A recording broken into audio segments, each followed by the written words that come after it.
부활의 영광을 누립시다 라는 제목으로 하나님 말씀을 듣겠습니다. 오늘은 예수님이 다시 영광스럽게 살아나신 부활절입니다. 우리도 예수님처럼 영광스럽게 다시 부활하는 그러한 기쁨을 누리는 날입니다. 예수님은 십자가에서 죽으셨으나 3일 만에 다시 영화로운 모습으로 살아나셨듯이 저와 여러분들이 언젠가 우리 몸이 죽으나 영화로운 몸으로 다시 부활할 줄로 믿습니다.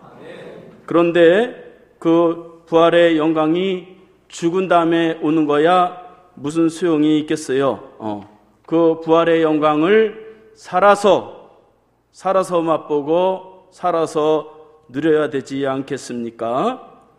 그래서 오늘은 어떻게 하면 우리가 살아있을 때에 그 부활의 영광을 누릴 수 있느냐 하는 것들을 살펴보겠습니다. 고린도 전서는 바울이 고린도 교회에 보낸 편지인데 우리가 잘 아는 대로 고린도 교회는 문제가 많은 교회였죠. 교회 안에 갈등과 다툼과 시기와 질투가 많았던 그러한 교회였는데 바울은 많은 해결책을 다 제시했지만 그 중에 하나가 바로 이 부활의 영광을 누리는 교회가 되면 그런 갈등과 질투와 시기와 그런 다툼이 사라진다. 해결점으로서 그 부활의 영광을 누릴 것을 제시해 주는 것을 볼 수가 있습니다. 그래서 바울이 제시하는 이 부활의 이 영광을 우리가 오늘 딱 답을 얻어서 부부가 또 부모와 자녀가 또 가정이 교회가 살아있을 때에 이 영광을 누리면서 영화로운 삶을 이 땅에서 살 수 있기를 바랍니다. 그러면 어떻게 살아있을 때에 그 부활의 영광을 미리 누릴 수 있느냐? 오늘 말씀을 통해서 세 가지만 살펴보겠습니다. 첫 번째로 예수님이 부활하셨기 때문에 나도 부활한다 하는 것을 믿으면 됩니다. 23절 말씀에 보면 그러나 각각 자기 차례대로 되리니 먼저는 첫 열매인 그리스도요 다음에는 그가 강림하실 때에 그리스도에게 속한 자요 그렇게 기록을 하고 있습니다. 사도 바울은 사람이 죽으면 끝나는 것이 아니라 다시 부활하시는데 부활하는데 그 부활에 순서가 있다. 차례가 있다. 그렇게 말씀하는 것을 볼 수가 있습니다. 그러니까 우리 인생이 말이죠. 죽는 것도 다 순서가 있고 또 부활하는 것도 다 순서가 다 있는 것입니다. 죽으면 끝이지. 죽을 때 되면 죽겠지. 그렇게 살아가는 게 말이죠. 우리에게 별로 큰 영화로운 삶에 도움이 안 된다 하는 것입니다. 그래서 어떻게 죽고 어떻게 살아나는지 이런 것들을 잘 알면 살아있을 때에 이미 죽음의 문제가 해결이 되는 거예요. 그러니까 말이죠. 죽음이 무섭지 않은데 이 땅에서 무엇을 못하겠어요. 그래서 살아있을 때에 그 영광을 누릴 수 있다 하는 것입니다. 먼저 알아야 될 것은 순서가 있다 하는 것이에요. 제가 가족 중에 아버님이 42살에 돌아가셨어요. 제가 초등학교 2학년 때. 한 달 있다가 제 동생 2살짜리가 또 죽었어요. 그러니까 말이죠. 가정에서 말이죠. 저 어렸을 때 마음의 충격을 받았어요. 가정이 초토화되는 거예요. 그러니까 평생 살아가면서 말이죠. 우울한 거예요. 이게 해결이 안 되는 거예요. 그런데 말이죠. 예수를 믿으면서 말이죠. 예수님이 다시 예수를 믿으면서 예수님이 나를 용서하시고 다시 부활하셨다. 이게 믿어지니까 말이죠. 제 삶이 완전히 방향 전환이 되더라고요. 그전에는 말이죠. 이 어둠에 막 써가지고 막 맨날 불평불만하고 말이죠. 마음 슬프고 말이죠. 그렇게 살았는데 예수님의 부활을 딱 체험하고 나니까 이게 우울감이 없어지더라고요. 그래서 우리가 하나님 앞에서 죽음은 끝이다. 죽음이라는 게 사실 별거 아닙니다. 이 땅에서 다 연습하는 거예요. 다 죽는 거 다 순서가 다 있어요. 죽음은 하나님이 부르면 가는 거예요. 병들었다고 죽는 거 아니고 또 나이 많으셨다고 죽는 거 아니다. 다 하나님이 불러야 되는 거예요. 2살짜리 제 동생이 저보다 먼저 갔잖아요. 그러니까 다 우리가 잘 알지 못해요. 누가 먼저 갈지. 그래서 차례대로 다 순서가 돼야 간다 하는 것입니다. 그래서 죽음 이후에 부활할 때도 어떻게 부활하느냐, 그 순서를 잘 알아야 그 부활이 우리에게 영광이 된단 말이죠. 그런데 순서를 모르면 말이죠. 아유, 목사님, 죽으면 부활하는 거 다 알아요. 그거는 초등학생이 그렇게 믿는 거예요. 우리는 성인이잖아요. 그러면 성인은 부활한 다음에 이렇게 돼서 천국에 가는구나. 이걸 알아야 그 과정이 영광스럽기 때문에 이 땅에서 그걸 다 영광을 누리게 되는 것입니다. 부활은 4단계를 알아야 돼요. 4단계. 첫 번째로는 예수님의 부활이 나의 부활이다. 이게 첫 번째 단계예요. 그거를 믿으면 부활에 다 참여하게 되는 겁니다. 저와 여러분들은 이미 다 이 부활에 다 참여할 수 있어요. 그래서 오늘 말씀해 보면 제일 먼저 그리스도가 부활의 첫 열매다. 사도 바울은 그렇게 말씀하시는 것입니다. 과일나무에 말이죠. 첫 열매가 딱 달렸으면 과일나무에 그거 하나만 달리겠어요. 첫 열매가 달리면 두 번째 열매, 세 번째 열매 다 달리는 거죠. 그러니까 예수님이 부활을 시작하셨어요. 부활하셨어요. 우리는 그냥 믿으면 우리는 그냥 부활이 된다 하는 것입니다. 두 번째 순서는 그 부활을 살아있을 때에 체험하는 것이다 하는 것이에요. 그러니까 부활을 죽은 다음에 목사님 죽은 다음에 다시 살아나죠. 그런데 말이죠, 살아있을 때에 그 부활이 체험이 되면 삶이 바뀌는 거예요. 그래서 살아있을 때에 예수님의 부활을 잘 알고 그러면 그 부활을 통해서 내가 변화가 되는 거예요. 별것 아닌 사람이 말이죠, 위대한 사람으로 바뀌는 것입니다. 그래서 살아있을 때에 부활을 체험해야 된다. 그게 두 번째 부활이에요. 세 번째 부활은 이 몸이 다시 살아나요. 죽으면 금방 다시 살아나는 게 아니잖아요. 이미 죽어서 땅속에 묻혀서 시체가 지금 땅속에 있는데 자꾸 부활한다 그러니까 사람들이 안 믿는 거예요. 그렇게 단순하게 그 초등학생이 그렇게 믿는 거예요. 우리는 죽으면 이 육신이 땅속에 있다가 이 영혼과 분리가 되는 게 죽음이잖아요. 그러면 이 육신은 땅속에 있고 이 영혼은 낙원에 가 있다가 오늘 말씀해 보니까 주께서 강림하실 때에 너희가 다시 부활한다 그렇게 말씀하는 거예요. 주님이 다시 재림하실 때에 이 땅속에 썩었던 이 몸이 다시 신령한 몸으로 다시 부활하고 그 다음에 그 낙원에 있던 영혼이 만나서 예수님을 맞이하는 거예요. 그런 다음에 뭐 하냐? 오늘 말씀해 보니까 이 땅에서 왕노릇하면서 1000년 동안 이 땅에서 살아가는 거예요.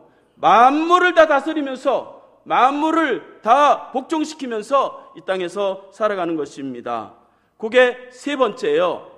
마지막은 부활은 아니지만 1000년 동안 왕노릇하다가 이제 몸과 영혼이 딱 합쳐서 살다가 나중에 하나님 아버지 천국, 이제 땅이 아닌 하나님이 예비하신 천국에 딱 들어가는 거예요.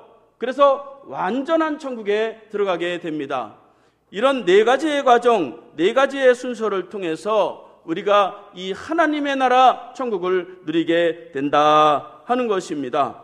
그것을 살아있을 때에 그걸 믿고 체험해야 된다 하는 것입니다. 그런데 그 체험이 뭐 쉽게 되나요? 그러니까 이게 하나님이 깨닫게 하시고 체험되게 해 주셔야 이게 믿어지는 거예요. 어떻게 말이죠, 사람이 죽었다 살아나는 게 어떻게 믿어질 수가 있겠어요? 믿는 게 비정상이죠. 그러니까 하나님 앞에서 내가 믿어야지 안 믿어집니다. 백날 그래도 안 믿어져요. 어떻게 사람이 죽었다가 다시 살아나요? 근데 하나님 믿어지게 해주세요. 성령님 믿어지게 해주세요. 그래서 하나님이 은혜 주셔서 이 마음에 믿어져야 되는 것이지, 내가 믿으려고 노력해봤자 다 헛수고입니다. 하나님이 믿어지게 해주시도록 우리가 그 은혜를 구하면 이 속에서 풀어지는 거예요. 그러면 말이죠, 내가 전혀 새로운 사람으로 바뀌게 되는 것입니다. 두 번째로 부활의 영광을 이 땅에서 누리기 위해서는 세례받은 사람은 부활의 영광에 참여한다. 요거를 믿어야 됩니다. 29절 말씀해 보면, 만일 죽은 자들이 도무지 살아나지 못하면 죽은 자들을 위하여 세례를 받은 자들이 무엇을 하겠느냐? 어찌하여 그들을 위하여 세례를 받느냐? 그렇게 말씀하고 있습니다. 고린도 교회에는 세례를 받지 않고 교회를 다녔던 사람들이 있었어요. 근데 이들이 죽었잖아요, 중간에. 그러다 보니까 가까운 친구나 또 자식들이나 이런 사람들이, 아이고 우리 부모님은 아이고 살아서 세례를 못 받았는데, 아이고 죽었지만 이제 세례를 받고서 천국 가게 해주세요.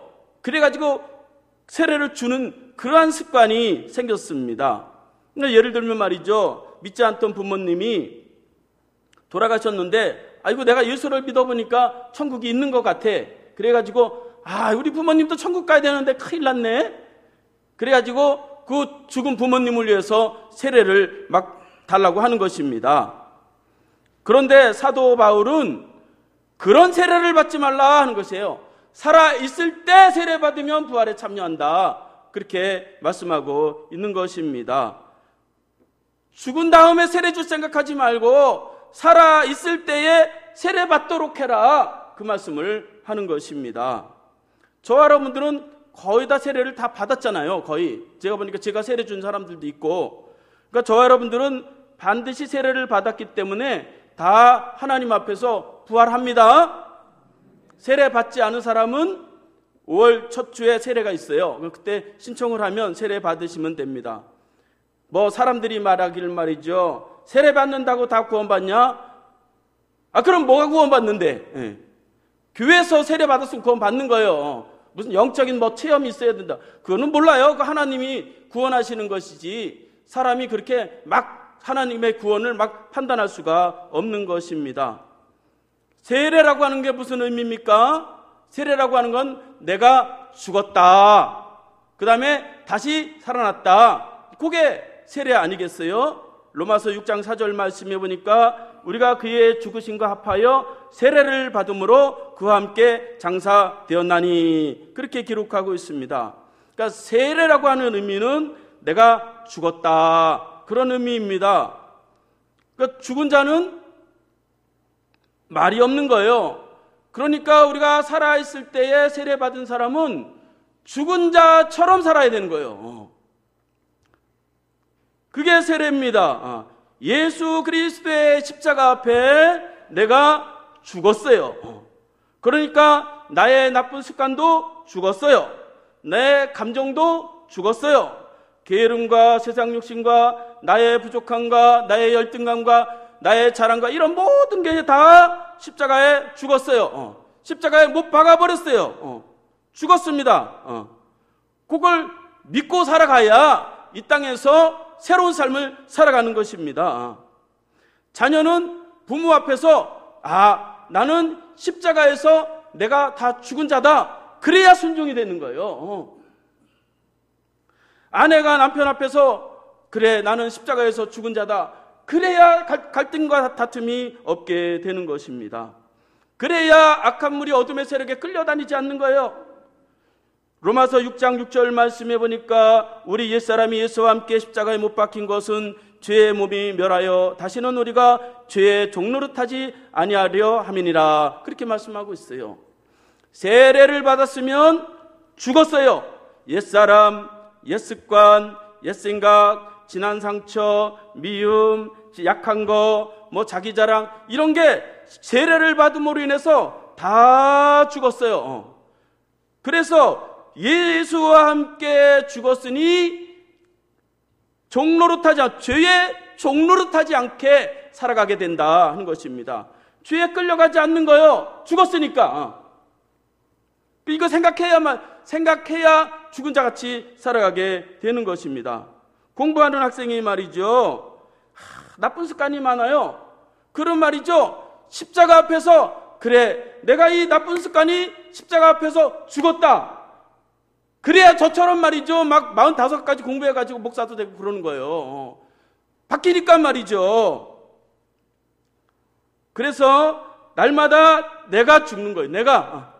나의 잘못된 부분들이 다 십자가에 걸어놓는 거예요. 십자가 앞에서 나의 잘못된 부분들을 하나씩 다 못 박아 버리는 거예요. 그래서 십자가 하나 만들어 놓고 이렇게 메모지 하나 써가지고 집에서 한번 이 못을 한번 박아보세요. 메모지 하나씩 박아보세요. 나는 거짓말을 잘한다. 탁 박아버리고. 그렇게 다 내가 죽는 겁니다. 그러면 위대한 사람이 되는 거예요. 근데 내가 죽어야 되는데 자꾸 다른 사람을 죽이려고 한단 말이죠. 목사님, 그래도 잘못했는데 고쳐야지요. 뭘 고쳐요? 본인도 못 고치면서. 자기 자신도 못 고치면서 누가 누구를 고칩니까? 부모가 자식을 고칩니까? 남편이 아내를 고쳐요? 저도 안 고쳐져요. 저도 맨날 잔소리 들어도 안 고쳐져요. 누가 누구를 고치는 것이 아니라, 누가 누구를 죽이는 것이 아니라 내가 죽는 거요. 내가 죽으면 가정이 사는 거요. 내가 죽으면 자녀가 사는 거요. 그런데 말이죠, 내가 안 죽고 자꾸 남을 죽이려고 하니까 말이죠, 갈등이 많고 말이죠, 사는 게 그렇게 힘들다 하는 것입니다. 여러분, 죽으시기 바랍니다. 참는 게 아니에요. 참는 게 마치 죽는 걸 말이죠, 내가 참아야지. 아유, 우리 마누라가 말이지 잔소리를 그렇게 했는데 내가 참아야지. 참지 마세요. 참다가 스트레스 걸려서 죽어요. 참지 말고 죽어야 되는 거예요. 찬송가 보면 말이죠, 울어도 못하네, 힘써도 못하네, 참아도 못하네, 어떻게 될까요? 어떻게 하면 돼요? 믿으면 되는 거예요. 믿으면. 십자가 앞에서 내가 죽었다, 그걸 믿으면 되는 거예요. 그래서 십자가 앞에 아내에게 할 말을 십자가 앞에서 하란 말이죠. 남편에게 할 말을 십자가 앞에서 하란 말이죠. 자식에게 할 말을 십자가 앞에서 하란 말이죠. 그러면 십자가 앞에서 말하면 거기에 다 못을 박는 거예요. 내가 하나하나 다 못을 박으면 이상하게 자녀가 바뀌는 거예요. 이상하게 남편이 바뀌는 거예요. 이상하게 아내가 바뀌는 것입니다. 그래서 아내가 먼저 죽으면 남편이 살고 남편이 성공하는 거예요. 남편이 먼저 죽으면 아내가 아름다워지는 거예요.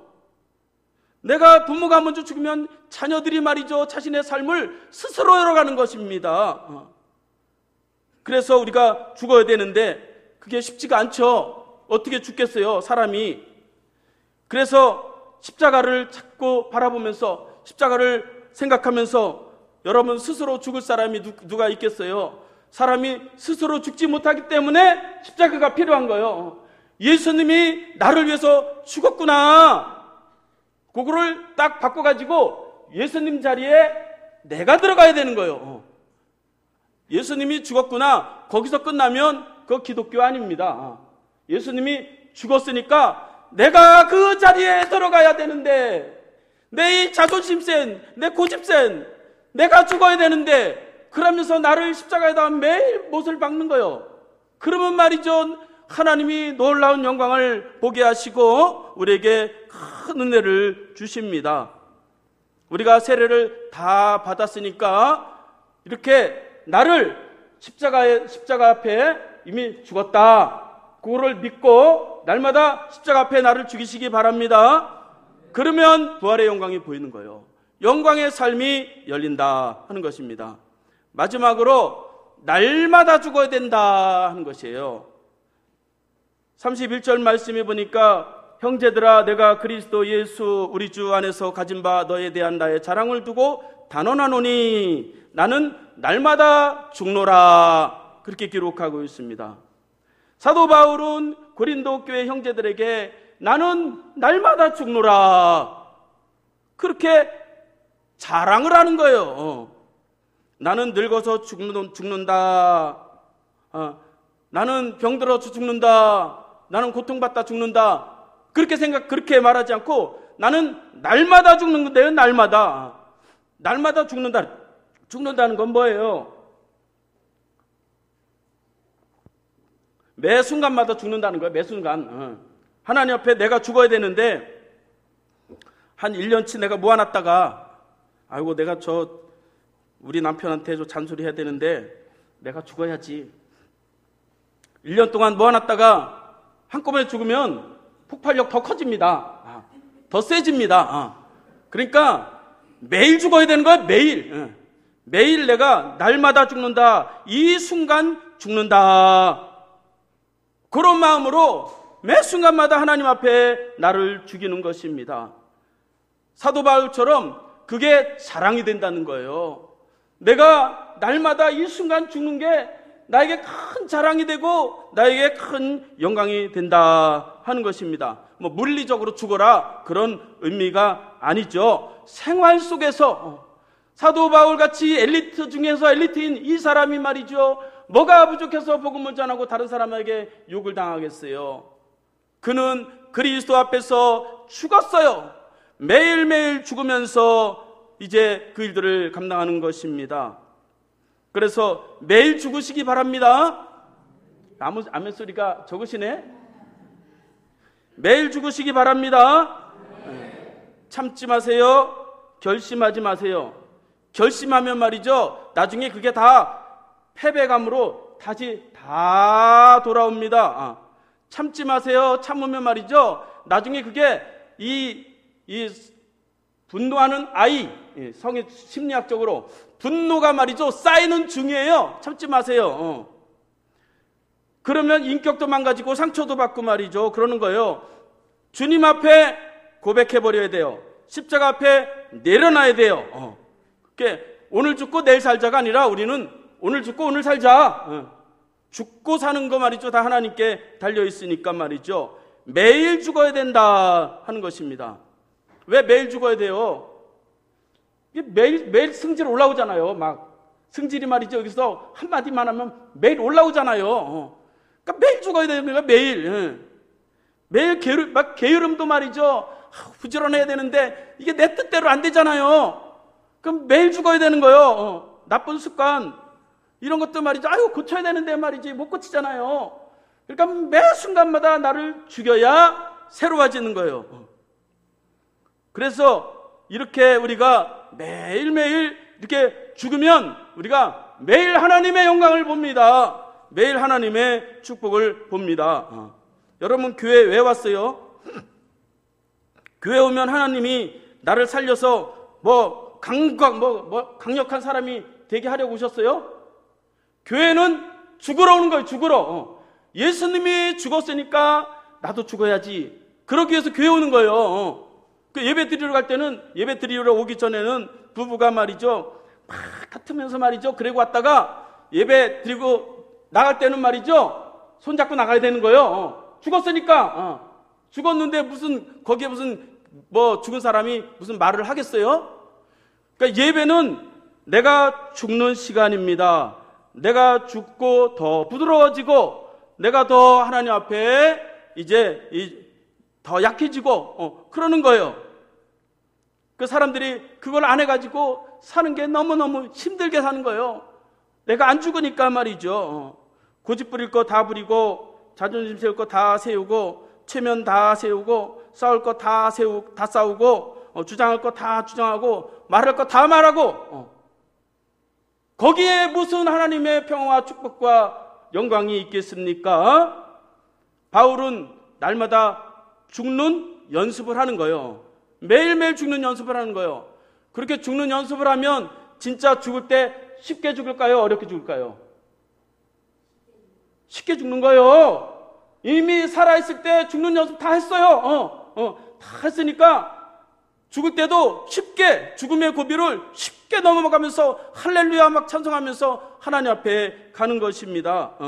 그러지 않으면 말이죠, 이 마음속에 말이죠, 분노만 남고 상처만 있어가지고 말이죠, 나는 못 죽어, 내가 억울해서 내가 이거 놓고 어떻게 죽어, 그렇게 죽으면 안 되잖아요. 우리가 매일매일 죽는 연습을 하다가 하나님 부르시면 할렐루야 그러면서 내가 다 죽는 연습을 했습니다. 그리고서 하나님 앞에 멋지게 들어가는 거, 그게 바로 하나님의 자녀입니다.